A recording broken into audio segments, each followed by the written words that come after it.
Hi friends, எல்லோரும் எப்படி இருக்கீங்க? இன்றைக்கி என்ன பார்க்க போகிறோம் அப்படின்னா உளுந்தம்பருப்பு சாதம். ஸோ இது வந்து ஹெல்த்திங்க, நல்ல ஹெல்த்தியான சாப்பாடு. ஒரு சண்டே என்றைக்குமே நான்வெஜ் இல்லாமல் இன்றைக்கி ஒரு உளுந்தம்பருப்பு சாதம். ஸோ இது வந்து காப்பிடி உலக்கில் ஒரு உலக்கு அரிசி, ஸோ காலரிக்கு அப்படியில் ஒரு உலக்கு உளுந்தம்பருப்பு, தொளி உளுந்து எடுத்து போடுங்க. அதுதான் ஹெல்த்தி. நான் மறுபடியும் வீடியோவில் சொல்லிகிட்டே இருக்கேன், தொளி உளுந்து தான் நல்லது. ஸோ அதுக்கப்புறம் கொஞ்சம் சீரகம், கொஞ்சம் வெந்தயம். ஸோ இதெல்லாம் வந்து உளுந்தம்பருப்பு சாதத்துக்கு போட வேண்டிய பொருட்கள் தான் நான் இப்போ எடுத்து வச்சுருக்கேன். இதுக்கு தொட்டுக்க நம்ம கத்திரிக்காய் பச்சடி வைப்போம், அது அடுத்தது காமிக்கேன். இதில் பருப்பு அப்படிங்கிறதுனால வாய்வு தொல்லை இருக்கக்கூடாதுங்கிறதுக்காக கொஞ்சம் நிறையாவே ஒரு 2 பூடு ஃபுல் பூடு எடுத்து உரித்து வச்சுருக்கேன், தொளி உரித்து வச்சுருக்கேன். அப்புறம் தேங்காய் பூ நல்லா திருவி எடுத்து வச்சுருங்க. ஸோ இதுதான் வந்து நம்ம உளுந்தம்பருப்பு சாதத்துக்கு தேவையான பொருட்கள். ஸோ இதெல்லாம் வச்சு நம்ம உளுந்தம்பருப்பு சாதம் எப்படி பண்ணலாம் அப்படிங்கிறத பார்க்கலாம். நெக்ஸ்ட்டு நம்ம கத்திரிக்காய் பச்சடி. இதுக்கு தொட்டுக்க எப்போவுமே கத்திரிக்காய் பச்சடி தாங்க. உளுந்தம்பருப்பு சாதம்னாலே கத்திரிக்காய் பச்சடி தான். 1/2 கிலோ கத்திரிக்காய் எடுத்துக்கோங்க. ஒரே ஒரு தக்காளி போதும், ஏன்னா நம்ம புளி சேர்ப்போம், அதனால் ஒரு தக்காளி போதும்.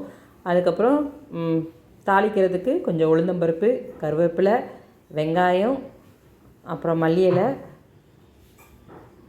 நெக்ஸ்ட்டு ஒரு புளி, ஒரு நெல்லிக்காய் சைஸ், பெரிய நெல்லிக்காய் சைஸ் புளி, அதை கரைச்சி வச்சுக்கோங்க. எதுக்காகனா சில கத்திரிக்காய் காரம், அதனால புளி எடுத்துக்கிறோம். ஸோ இதெல்லாம் வச்சு தான் நம்ம பார்க்க போகிறோம். ஸோ உளுந்தம்பருப்பு சாதத்துக்கு ஃபஸ்ட்டு ஒரு பாத்திரத்தில் உளுந்தம்பருப்பை எண்ணெய்லாம் லைட்டாக மட்டும் எண்ணெய் விட்டுக்கோங்க. எண்ணெய் விட்டு நல்லா வாட்டிடுங்க. நல்லா வதங்கினதுக்கப்புறம் கொஞ்சம் வெந்தயத்தையும் போட்டு அதோடு சேர்த்து நல்லா வறுத்து எடுத்துருங்க. எடுத்துட்டு அதுக்கப்புறம் நீங்கள் குக்கரில் போட்டு விசில் போட்டு எடுத்துருங்க.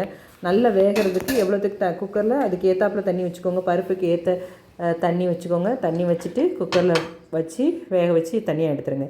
ஸோ இப்போ வந்து நம்ம கத்திரிக்காய் பச்சடிக்கு தேங்காய் மசாலா வச்சுருக்கோம். ஸோ தேங்காய் மசாலாவில் தேங்காய், வெள்ளைப்பூடு, வெங்காயம், சீரகம் இது எல்லாமே போட்டு மையாக அரைச்சி எடுத்து நான் வச்சுருக்கேன். ஸோ தேங்காய் வந்து ஒரு 2 சில்லு தேங்காய் போதுங்க. அந்த அளவுக்கு அரைச்சி எடுத்து வச்சுருங்க. நல்லா மையாக அரைக்கணும், பரபரன்னு அரைச்சிடக்கூடாது, நல்லா மையாக அரைச்சிருங்க. அதுக்கப்புறம் புளி கரைச்சி வச்சுருக்கேன், காமிச்சேன் பார்த்தீங்களா புளி, அந்த புளியை நல்லா கரைச்சி வச்சுக்கோங்க. அதுக்கப்புறம் மஞ்சள்தூள், குழம்பு மிளகாய்த்தூள், நெக்ஸ்ட்டு அப்புறம் தாளிக்கிறதுக்கு தேவையான உளுந்தம்பருப்பு, கருவேப்பிலை, வெங்காயம், மல்லி இலை, இதெல்லாம் நான் ஏற்கனவே காமிச்சேன்ல. ஸோ இதெல்லாம் இப்போ பாத்திரத்தை எடுத்துக்கோங்க. அதில் எண்ணெய் ஊற்றிட்டு வெந்தயத்தை போட்டுக்கோங்க கொஞ்சம். அப்புறம் மஞ்சத்தூள் போட்டு அது நல்லா பொரிஞ்சு வரணும். அதனால் அடுப்பை சிம்மில் வச்சுக்கோங்க. ரொம்ப மசாலாலாம் கருகிட்டுனா கலர் வந்து வேறு கலரில் மாறிடும். அதனால் சிம்மில் வச்சுக்கிட்டு அது நல்லா பொங்கி வரணும். அது வந்ததுக்கப்புறம் நம்ம குழம்பு மிளகாய்த்தூள் போடுங்க. அதையும் நல்லா வறுத்துக்கோங்க. அதுவும் நல்லா பொங்கி வரணும். சிம்மில் வச்சுக்கணும். மெயினாக வந்து அடுப்பை வந்து சிம்மில் வச்சுக்கோங்க. அதுக்கப்புறம் இதில் நம்ம தேங்காய் மசாலா எடுத்து ஊற்றிடுங்க. தேங்காய் மசாலா எடுத்து ஊற்றி அதையும் நல்லா வதக்கணுங்க. ஸோ எவ்வளோ தூரம் நம்ம வந்து அந்த மசாலா வாடை வைக்கணுங்களா, அந்த பச்சை வாசம் போகிற அளவுக்கு நல்லா வதக்கணுங்க. நம்ம தேங்காய் மசாலா வாடை, அப்புறம் நம்ம குழம்பு மிளகாய்த்தூள் அதெல்லாம் வந்து இந்த மாதிரி கப்புன்னு வாடடிக்கும். அந்த வாடெல்லாம் பச்சை வாடை போகிற அளவுக்கு நல்லா வதக்கிட்டு அதில் வந்து நம்ம கொஞ்சோண்டு புளி காய்ச்சி வச்சுருக்கோம் பார்த்தீங்கன்னா, அந்த புளி எடுத்து விட்டுங்க. அந்த புளி ஊற்றுனதுக்கப்புறம் மீதி இருக்கிற அந்த தேங்காய் மசாலா அந்த தண்ணியை எடுத்து ஊற்றிக்கோங்க. அதுக்கப்புறம் நம்ம நறுக்கி வச்ச கத்திரிக்காய், தக்காளி எல்லாத்தையும் போட்டு நல்லா மிக்ஸ் பண்ணிவிட்டு தேவையான அளவு உப்பு சேர்த்துக்கோங்க. உப்பு சேர்த்துட்டு அப்புறம் இந்த காய் வேகிற அளவுக்கு தண்ணி சேர்த்தா போதும். தண்ணி சேர்த்து நம்ம நல்லா கொதிக்க விட்டு இறக்குறது தாங்க வேலை. ஸோ இது வந்து நல்ல காய் வெந்துட்டுனாலே வேலை முடிஞ்சு. இவ்வளோ தாங்க, சிம்பிள் தாங்க. கத்திரிக்காய் பச்சடி பெரிய இதெல்லாம் அப்படிலாம் இல்லை, எல்லாமே ஈஸி தான். ஆனால் நம்ம செஞ்சு சாப்பிட மாட்டோம், ஹெல்த்தியானது தான். பாருங்கள், பருப்பு நல்லா வெந்ததுக்கப்புறம் இப்போ என்ன செய்யணும்னா, இந்த பருப்பை வந்து நம்ம ஏற்கனவே அரிசியை நல்லா களைஞ்சி எடுத்து வச்சுருக்கோம். அந்த அரிசியோடு இந்த பருப்பை தட்டிட்டு அதுக்கப்புறம் அரிசிக்கும் பருப்புக்கும் தேவையான அளவு தண்ணி வச்சு, அதாவது இதை வடிக்க முடியாது, அதனால் பொங்கல் சோறு மாதிரி தான் பொங்கணும். எல்லோரும் வந்து உளுந்தம்பருப்பு சோறை வந்து உதிரியாக பொங்கி சாப்பிடுவாங்க. அப்படி சாப்பிட்டா பருப்பு 1-2 வெந்து அப்படி இருக்கும். வயிற்றில் கடந்துக்கிட்டு பிறகு அது வைக்கலை, அதனால தான் இப்போ உளுந்தம்பருப்பு சோறு சாப்பிட்டதுனால தான் எனக்கு இப்படி ஆயிடுச்சுன்னு சொல்லிட்டு யாரும் சொல்ல முடியாது. ஸோ எல்லாருக்கும் ஸ்ட்ரிக்டாக ஒரு வாரத்தில் ஒரு நாள் உளுந்தம்பருப்பு சோறு கண்டிப்பாக சாப்பிட்டாகணும். இப்போ பிரவீனுக்கெலாம் பிடிக்காது, ஆனால் நாங்கள் கண்டிப்பாக கொடுப்போம் அப்படின்னு சொல்லியிருக்கோம். அதனால் அவனுக்காக கொஞ்சம் குலைவாகவே வச்சிட்டோம் அப்படின்னா ஹெல்த்தியாகவும் ஆயிரும், டிஸ்டர்பன்ஸ் இருக்காது, சாப்பாடும் வாயில் வந்து தட்டாது பார்த்திங்களா. ஸோ தட்டாமல் இருக்கிறதுக்காக பருப்புலாம் வந்து வாயில் நிறணும் வராதில்ல, அதனால். ஸோ எடுத்து வச்ச சீரகம், வெள்ளைப்பூடு எல்லாத்தையும் போட்டு தேவையான தண்ணி வச்சு அடுப்பில் வச்சுருங்க. ஸோ இப்போ வந்து கத்திரிக்காய் பச்சடி பார்க்கலாம் சைட் பை சைட். கத்திரிக்காய் பச்சடி நல்லா கொதிச்சு வந்துட்டுங்க. அவ்வளோதாங்க, கத்திரிக்காய் பச்சடி வேலை முடிஞ்சிச்சு. தேங்காய் மசாலா, குழம்பு மிளகாய்த்தூள் எல்லாத்தையும் போட்டு வதக்கிட்டு அதில் தண்ணியை ஊற்றி கத்திரிக்காய் தக்காளியை போட்டு புளி ஊற்றி உப்பு போட்டு நல்லா கொதிக்க வச்சு காய் நல்லா வெந்துட்டான்னு பாருங்கள். வெந்ததுக்கப்புறம் இறக்கிற வேண்டியதான். இறக்கிட்டு அதில் தாளித்து ஊற்றுற வேண்டியதான். ஸோ நல்லா வெந்துட்டு நல்லா பார்த்திங்களா கொதிச்சு வருதுல்ல. இப்போ இறக்க வேண்டியதான். நல்லா இறக்கியாச்சு. இனி பாருங்கள் எப்படி இருக்குன்னு. குழம்பும் கிடையாது, இது வந்து கொஞ்சம் நேரத்தில் வந்து திக்காயிடும்.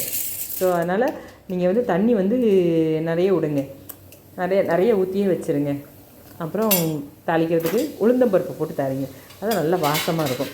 ஸோ சில பேர் சேர்த்து வச்சுருப்பாங்க, கடுகு உளுந்தம்பருப்பு சேர்த்து போடுவாங்க. அதில் உள்ள டேஸ்ட்டை விட தனியாக உளுந்தம்பருப்பு எடுத்து அது நல்லா வாசம் வந்ததுக்கப்புறம் கொஞ்சம் கடுகு போட்டிங்கன்னா மொத்தத்தில் தாளிச்சா நல்ல வாசமாக இருக்கும். குழம்பு எவ்வளோ டேஸ்ட்டாக வச்சாலும் அதை தூக்கி காமிக்கிறது தாளிச்சம். ஸோ தாளித்து ஊற்றுறது தான். ஸோ அது வந்து நல்ல வாசமாக இருக்கிறதுக்கு ஒரு டிப்ஸு தான் உளுந்தம்பருப்பு தனியாக போடுறது.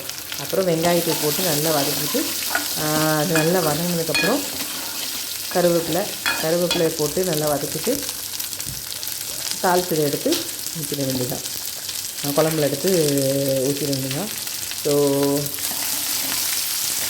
நல்லா வதங்கணுங்க, ப்ரௌனிஷாக வர அளவுக்கு வதங்கணும். நல்லா ப்ரௌனிஷ், அதாவது தாளிச்சமே வந்து வெங்காயம் வந்து நல்ல முருவலாக வெந்துச்சு அப்படின்னா இந்த அளவுக்கு ப்ரௌனிஷாக வெந்துச்சுன்னா நம்ம சாப்பிடும்போது நல்லா கிறிஸ்பியாக இருக்கும்.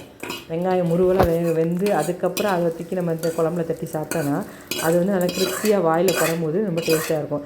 அதுமாதிரி இந்த உளுந்தம்பருப்புன்னு கறக்குங்கும்போது அது டேஸ்ட்டாக இருக்குங்க. அதுக்கப்புறம் மல்லி இலை தூவி வச்சிட வேண்டியதான். ஸோ இதுதான் வந்து கத்திரிக்காய் பச்சடி.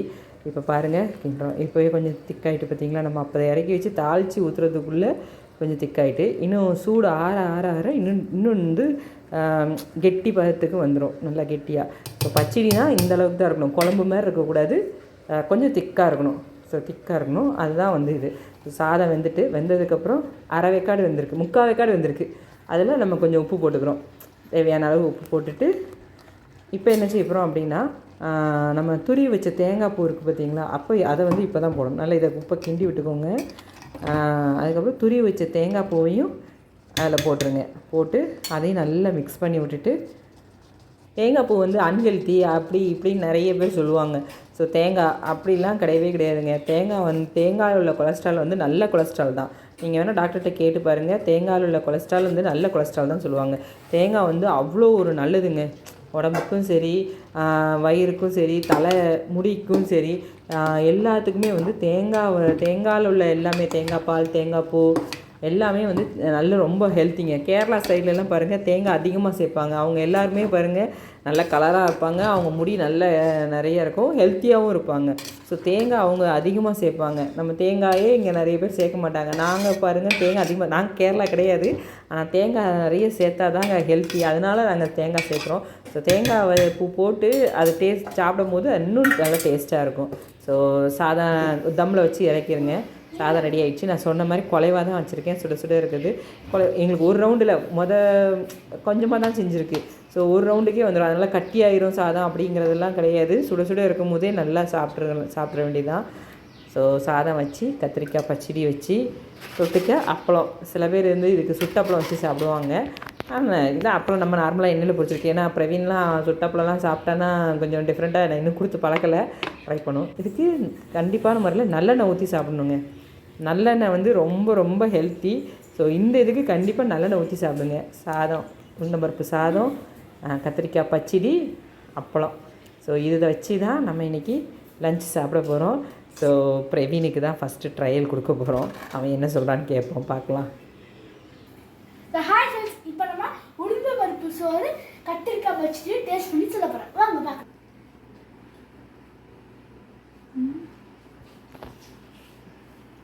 பச்சடி தொட்டுக்கிட்டு சாப்பிடு.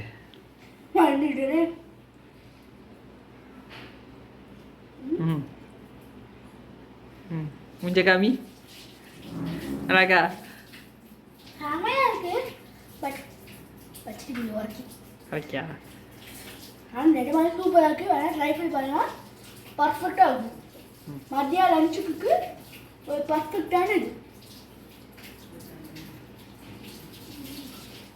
நிஜமாக சூப்பராக இருக்கும். மறக்காமல் இதை வீட்டில் ட்ரை பண்ணி பாருங்கள். அதே மாதிரி இந்த வீடியோ பிடிச்சிருந்தா மறக்காமல் லைக் பண்ணுங்கள், ஷேர் பண்ணுங்கள், உங்களோட ஃப்ரெண்ட்ஸுக்கு சப்ஸ்கிரைப் பண்ணுங்கள். சப்ஸ்கிரைப் பண்ணி சொல்லுங்கள். அதே மாதிரி பக்கத்துக்கு பெல் ஐக்கானி கிளிக் பண்ணுங்கள். பாய்.